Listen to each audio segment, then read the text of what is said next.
Hello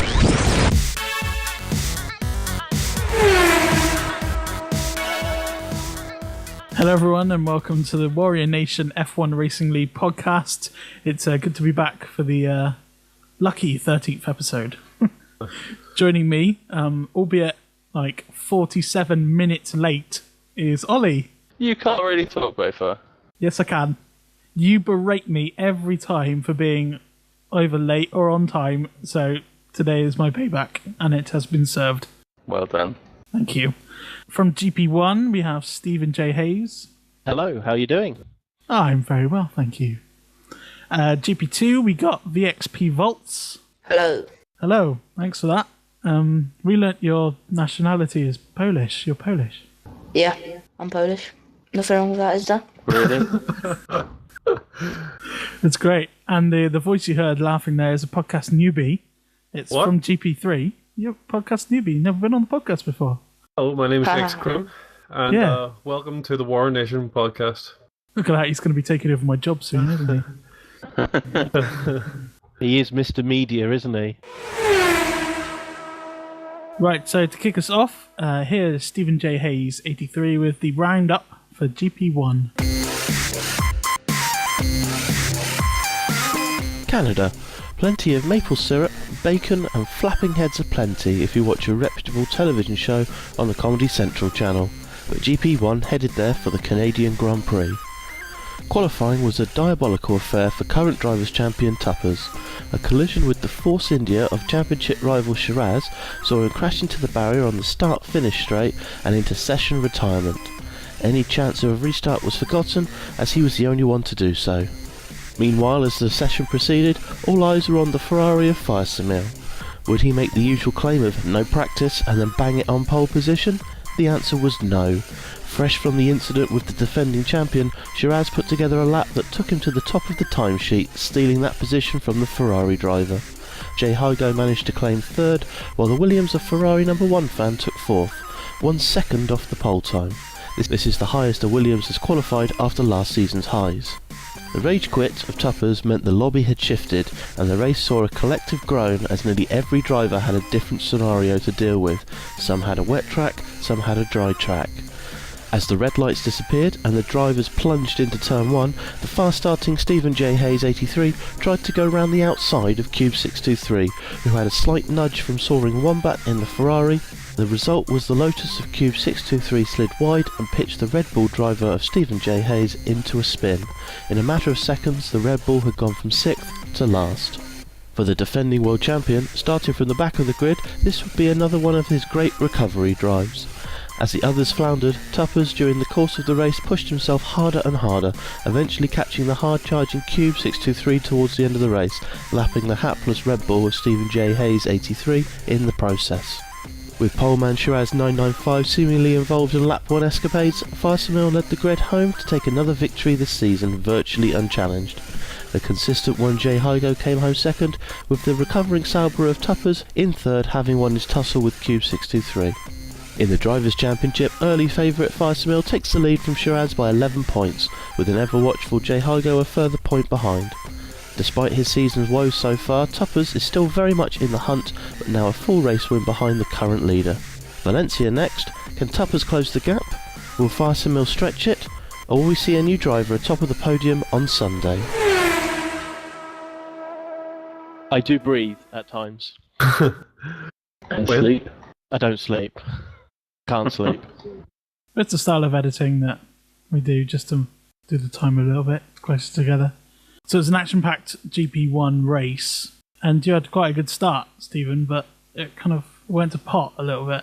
Yeah, I seem to have got into a habit of making quite good starts, and then it all falls apart. So, knowing what the first set of turns are like at Canada, I decided long ago I was going to go around the outside from turn 2 and try and get a better drive out, because I know if you go too tight there, you don't get as much top-end speed, and I was hoping that I'd be able to be the car ahead going into turn 3, into that little sort of chicane, hopefully avoiding the wall. Unfortunately, Soaring Wombat also had a good start and was trying to sneak past Cube at turn 2.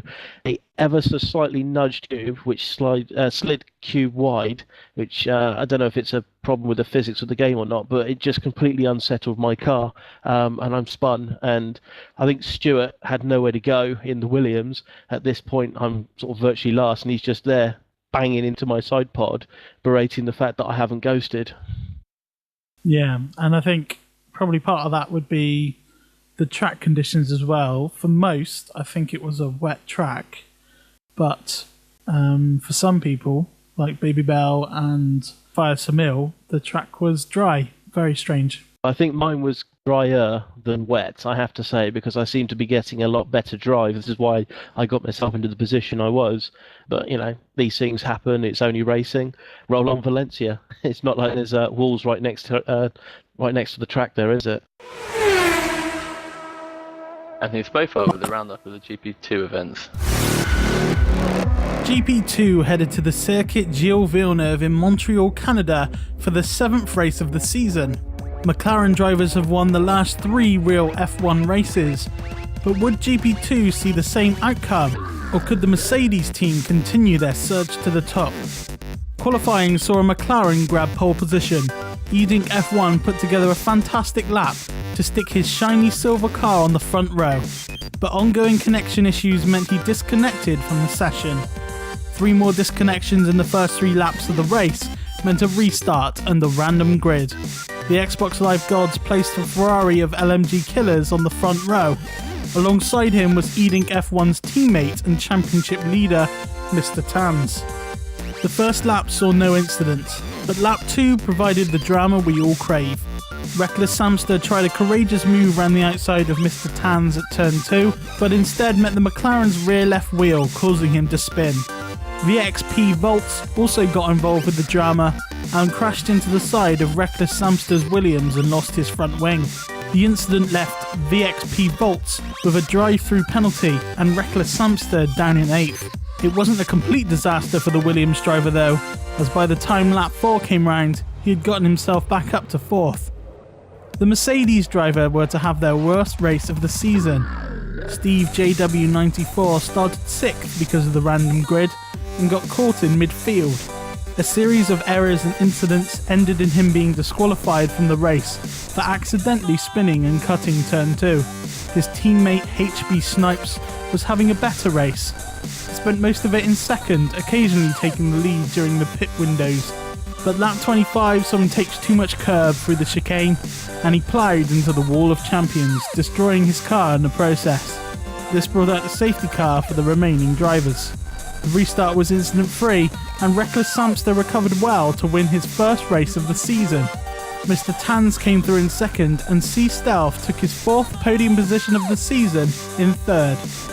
So the standings after 7 races look like this. Mr. Tans stays at the top on 134 points, while yet another podium finish elevates C Stealth up into 2nd on 92 points. 4 points behind him is HB Snipes, who stays on 88 after his DNF, and LMG Killers sneaks into 4th on 80 points. Steve JW94 rounds out the top 5 on 88 after he also failed to finish the race.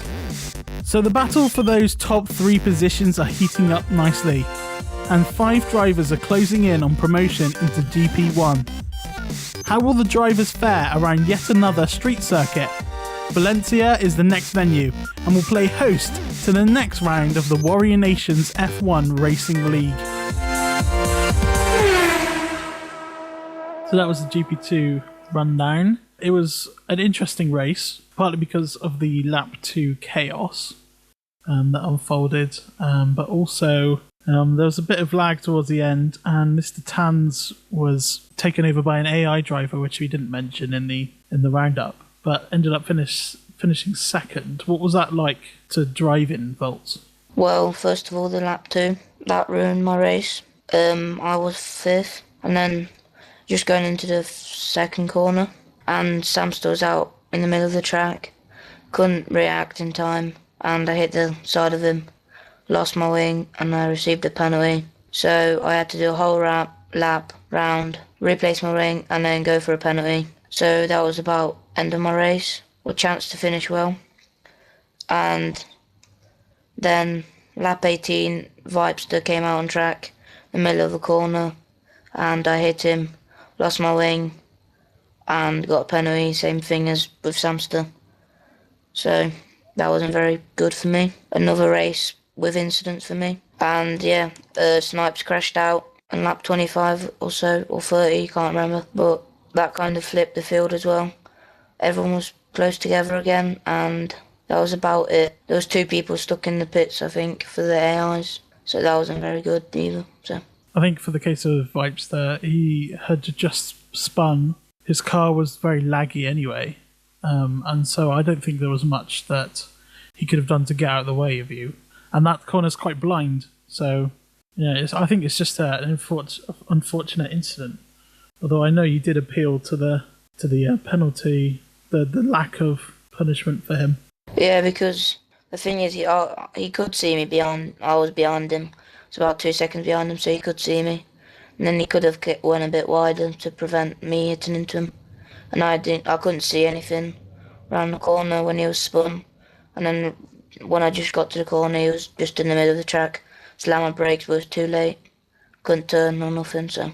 I think for me, when I looked at it, Vipster's joined back onto track, unfortunately, quite close to the racing line. And from what I could see, is as Volt's come around the corner, the first thing he does is slam his brakes on and locks the brakes and goes straight on. So at this point, he's a passenger. I think Vipster could have been possibly slightly kinder with the car positioning, rejoining the track, would be the sort of only thing I could say from what I saw of the footage that was available. Okay, so here's the roundup for the action in GP3, read by Ollie. Third round of the Warrior Nation GP3 League took the self-coined travelling circus to Montreal to the fast-flowing Circuit Gilles Villeneuve. The race was once again dampened by connection issues. Qualifying seemingly went off without a hitch, but in the dying moments drivers were suddenly kicked from the server, so a random grid was assigned for the race. Here in G101 took an early lead but outbraked himself into the final chicane, allowing for some fantastic racing between Reactor 903 and Decuju for the lead. After the pit stop stages, Decuju had a clear lead and the spectacle was completed with a race for second place between Kerr and X-Crim, with Kerr coming out top, only to have his second place taken away by a Codemasters penalty. Final results saw Decuju take 25 points for the third race in a row, with X-Crim in second and Black Veil Birds completing the podium. After 3 races, Decuju still sits at the top of the league, having not dropped a point since the start of the season. Kerr is in second but leaves the GP3 league for an absent seat in GP2. Coach Panda is in third place. So there's the action for GP3, and for the first time ever we have someone from GP3 here with us, X-Crim. How was the race for you? Well, the first lap, I made a mistake. I hit the Ferrari and got a drive-through for that. And then had a good race. I fought well. I fought to come back, eventually overtaking Kerr and a Lotus as well. And me and Kerr had a bit of a coming together at the end, but he got a penalty, which was justified, and came home in second. Williams won 2. Sam Decuju won the race again. He's very fast. He's a bit of a monster, isn't he? He's fast. he's the young Tuppers. I think he's faster than Tuppers. But there's a lot of competition in our league. There's, as I said, me and Sam Decuju and Real Zesty. We all came from a different league, and those 2 guys, Zesty and Sam, are very fast. I think they compete with anyone really. Most leagues, they're good. I think Zesty's had a bit of a bad time of it though. He scored 15 points, got a podium in his first race in Spain, but DNF'd in Monaco. And then Canada, I don't think he was there, was he? No, I wasn't there, no, couldn't make it. I think it was someone like a girlfriend or something like that, stopping him doing the race. No ball and chain. Exactly. But I'm looking forward to the Valencia race. Should be a good race. I like that track, and hopefully another good showing for Williams. And this week's Meet the Driver features VXP Volts. Hello, my name is VXP Volks and I'm currently in the GP2 league. I will be driving for the Lotus team. My first F1 related memory is probably in 2006 or 7. I watched the first Grand Prix with my parents and my granddad. He was a great fan, but unfortunately he's passed away. I think it was Silverstone, I can't be for sure, but I think it was Silverstone. My favourite driver of all time is Robert Kubica because he came fourth in the World Championship with not a very strong car. He won the Canadian Grand Prix, so that was about it. My favourite Formula 1 moment was when Kimi Raikkonen told his team that he knew what he was doing. That was quite funny. I think that this season the GP2 title will be won by Mr. Tams because he's pretty dominant so far and he's fairly consistent. He's not been at the top 5, I believe. So yeah, Mr. Tams. So you've heard us mention it already. Next race on next Sunday is Valencia, Europe. The European Grand Prix. It's another street circuit. They love making their street circuits. So it's Montreal, and we've had Monaco and Australia, and then we have Singapore to come. They love the street circuits. What's going on? Ridiculous. How do people feel that this race is going to suit them? How about you, X-Crum? I really like that track. Apart from the first corner, which I'm dreading in the race, but fancy my chances there. I think it should, hopefully, if things go well, should be safe for a podium. Should be a good race. Me and Sam Takuja are pretty equal around that track, actually, so hopefully someone can give him a run for his money. That'd be good. Well, he's won all 3 races so far, so Yep. I think you need someone to knock him off the perch. Definitely. Volts, how do you think you'll do? I don't really know because so far I was hoping for good places, but every race this season I've been crashed into by someone. So I think 5th with no crashes, hopefully. Trust me, I know how you feel. Stephen, what do you reckon? How do I think Valencia's going to go? I would like to say I'd like to get a top 10. Unfortunately, I don't think my ability around the track probably warrants that, whereas it did at Canada. So I'm not hopeful for this weekend. Should I sneak into the top 10, I will be very, very happy. How are you going to? How do you think you're going to stack up against Thimbot? Oh, he's got much more pace than me around here. Interesting. And we won't talk to Ollie because he's not actually going to be there, are you? No, and I won't be at Silverstone either, unfortunately. Woohoo! You heard it here first. How do you think your race is going to go, bowfar? Oh, it's nice of you to ask. Okay, actually, I was. I've had a couple of practice sessions with Fire Samil and Dakuji, and I've been fighting for first place with them. So I think I'm going to do quite well. Hopefully, as long as someone doesn't crash into me. Double Yeah. DRS cheating swine. Some points would be good for you as soon as you didn't get any in the first 2 races of the season. First 4 races. Right, so it's come to the time of the podcast where Stephen J. Hayes has to shut his mouth. Because he keeps talking over me. Rest so I is may as well- dessert spelled backwards. Thank you. So we need to plug a few things. Well, we don't need to, but it's always good to. Twitter. We have Twitter, as many of you will know. Many of you may not know. So if you're on Twitter, or if you're not on Twitter, you should join Twitter and then follow us on Twitter. That's how good it is. Also Baby follow Bell. Stop Gaming. That's Ollie's. Go on, Ollie, say something. Well, if you like watching YouTube videos, just check out Stop Drop Gaming on YouTube. Go to our website, stopdropgaming.com, and like us on Facebook, and we're on Twitter as well. Don't do it, it bores me. Ooh. Ooh. He's been kicked. He's kicked. Ollie's just kick Volts. That is so rude. Shouldn't be rude about my channel. Well, yeah, we shouldn't really be rude about it because And my we do use TeamSpeak. their server to TeamSpeak. And so without Ollie's Stop Drop Gaming, we wouldn't actually be able to do this podcast.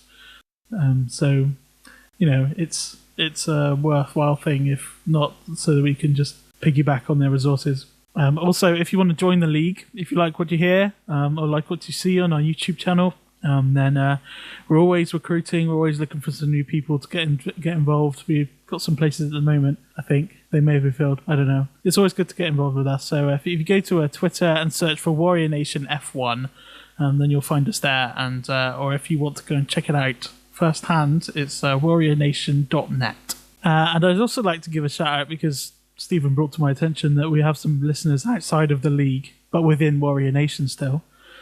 So an invitation, I'm going to extend an invitation to you. If you ever want to come on the podcast, then come along to our section, find out the times and the details, the program you have to download, and it'll always be good to have some other people from Warrior Nation on, and maybe we'll do like an in-depth, or not an in-depth, but a little interview and include you in some way. Always good to have you along. Wouldn't you say, Stephen?